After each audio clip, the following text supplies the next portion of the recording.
My parents were the first to fall violently ill from the sickness we now know as XoraX. I can vividly recall my father lying on his bed while his muscles spasmed and he choked on his own vomit. I stood at his side, frozen in place and refusing to leave as I held back sobs. His pupils dilating until his entire eye was like an inky blackness.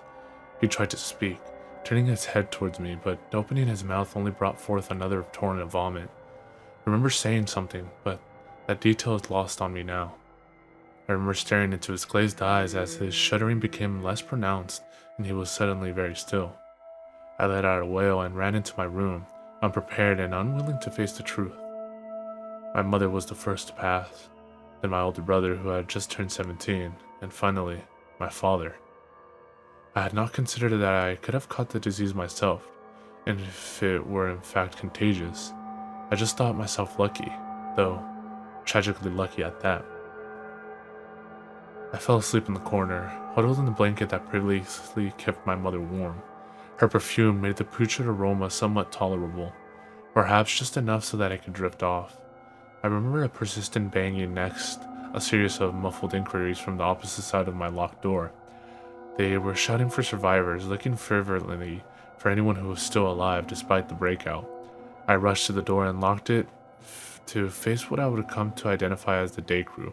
Their faces were obscured by a large gas mask fitted with some sort of capsule on either side of their cheeks. Their breathing was slow and monitored. Their voices were nearly impossible to hear over their mechanical wheezing. They were covered from head to toe in black regulation hazmat material with orange text reading "Day Crew" on their backs. They ordered me into the main hall where I managed to catch sight of 14 other children around my age being told directions and filled into a lineup. Once the entire group had been examined, we began our trek out into the streets, which was a vision of chaos and destruction. We had heard noises of looting and desperation from our homes, but we hadn't ventured off into the outside world for weeks for fear of catching the sickness ourselves. There were even more day crew that were burning the bodies that had fallen into the streets, trying to purge the earth as they kept their distance from the resulting fumes.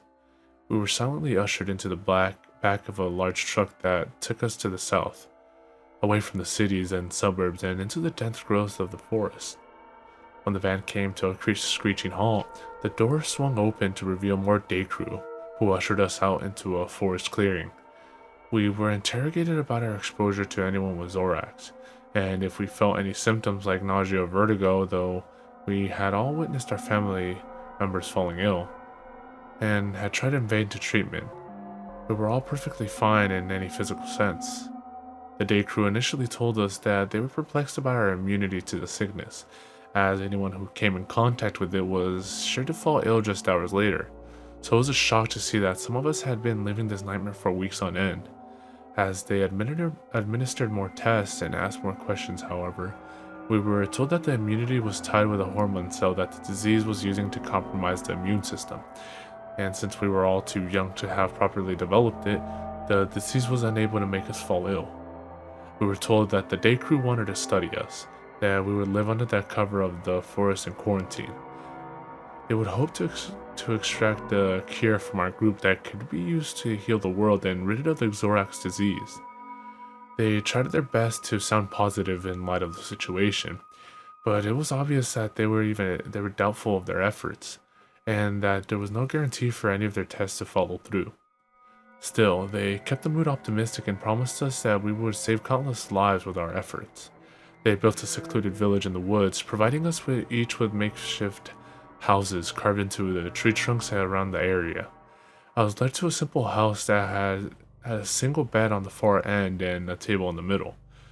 We were told that first thing the next morning we were going to have our blood taken, so we weren't allowed to eat anything until then.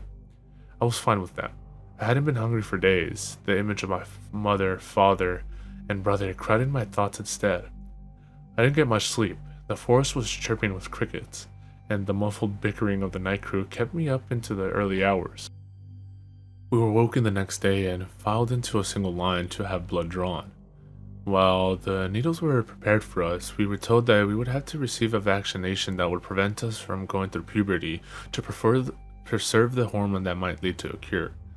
It was never elaborated on at the time that we would never be able to grow up, or have children, but it was unlikely to live beyond the first few hours of infection, never mind the next few years, so our adulthood was seen as a necessary sacrifice.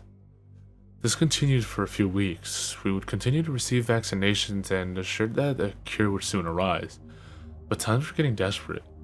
I took to listening in on the muffled conversations of the night crew during the night. It became easier to make out what they were saying over time as they sat beneath my bedroom window next to a crackling fire. I discovered that our encampment was only one of the many in the surrounding area, and that they deduced that XoraX originally came from the sea to the west.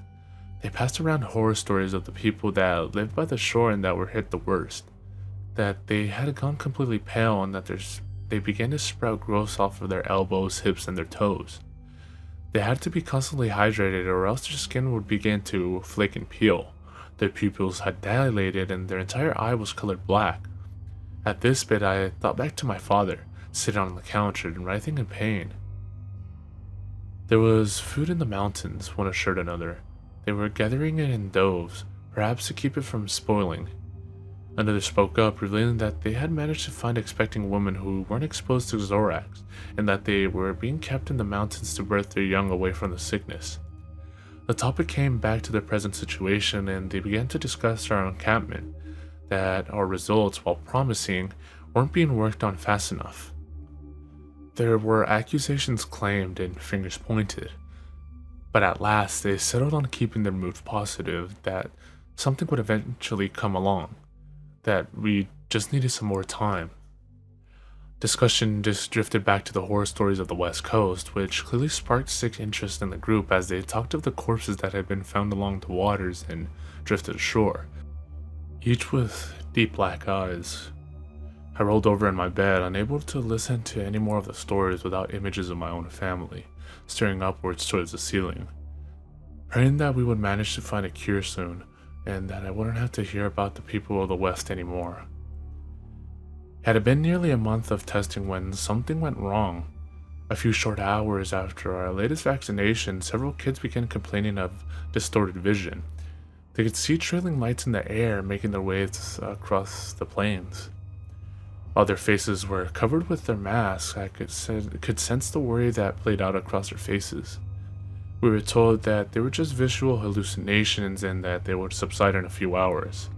When I woke the next day and glimpsed outside, I too could see the trailing lights drifting through the air. They forbid anyone to discuss the lights any further, though it was clear that everyone could see them. As we lined up to have our blood drawn, one of the day crew became terribly ill and began to vomit through his gas mask. In a frenzied panic, we were ordered back into our homes as they led the sick member away into the woods. We were told to come out and organize ourselves into a line for decontamination. After covering everyone with a chalk-like substance, they began to scrub it away with some foul-smelling liquid until they were assured that we were safe to deal with once more. This excessive procedure became a part of our daily regimen, and it's how we started calling them the Scrubs rather than their official titles. We were disillusioned, and it was obvious that they were as well.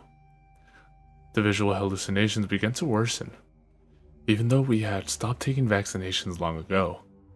Some kids began to befriend imaginary creatures in the air, speaking to the trails of light. I was horrified that I might start losing my sanity as well. I didn't want to eavesdrop onto the discussion over the fire that night, which had gradually worsened with each passing week. With a trailing desperation in their voice, the night crew began to exchange information about the other areas. The food in the mountain had been contaminated, and rumors began to surface that all of the births had resulted in defects, with each child being well over a healthy birth weight with their eyes far apart. They would likely succumb to the disease and perish as well. It was decided. The cure that had been tested on the XoraX-ridden patients hadn't shown any signs of preventing the sickness, but rather had simply slowed the progress of the sickness so that they claimed lives in days rather than hours. While this was a bit of good news, they focused on how little was accomplished over such a large span of time, and how anyone with the sickness shouldn't be kept stringing along, but rather destroyed so that they couldn't contaminate anyone else.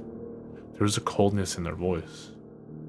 I rolled over in my bed to watch the lights play across my vision, dancing across my eyes until I fell asleep. scrubs were gone the next day, leaving us behind as their failed experiment. The other children seemed unaware of this and decided to continue befriending imaginary creatures. In a depression, I soaked off to bed, only to suffer a violent burst of spasms and shivering in the process. I drifted in and out of sleep at that night, having one recurring nightmare after another. When I awoke, I heard something pass through my doorway, something that couldn't possibly be there. Rolling over, I reluctantly looked up into the air to watch a trailing ball of light float around my house before descending towards my bed. Hello, Link. Wake up. The great Deku Tree has summoned you.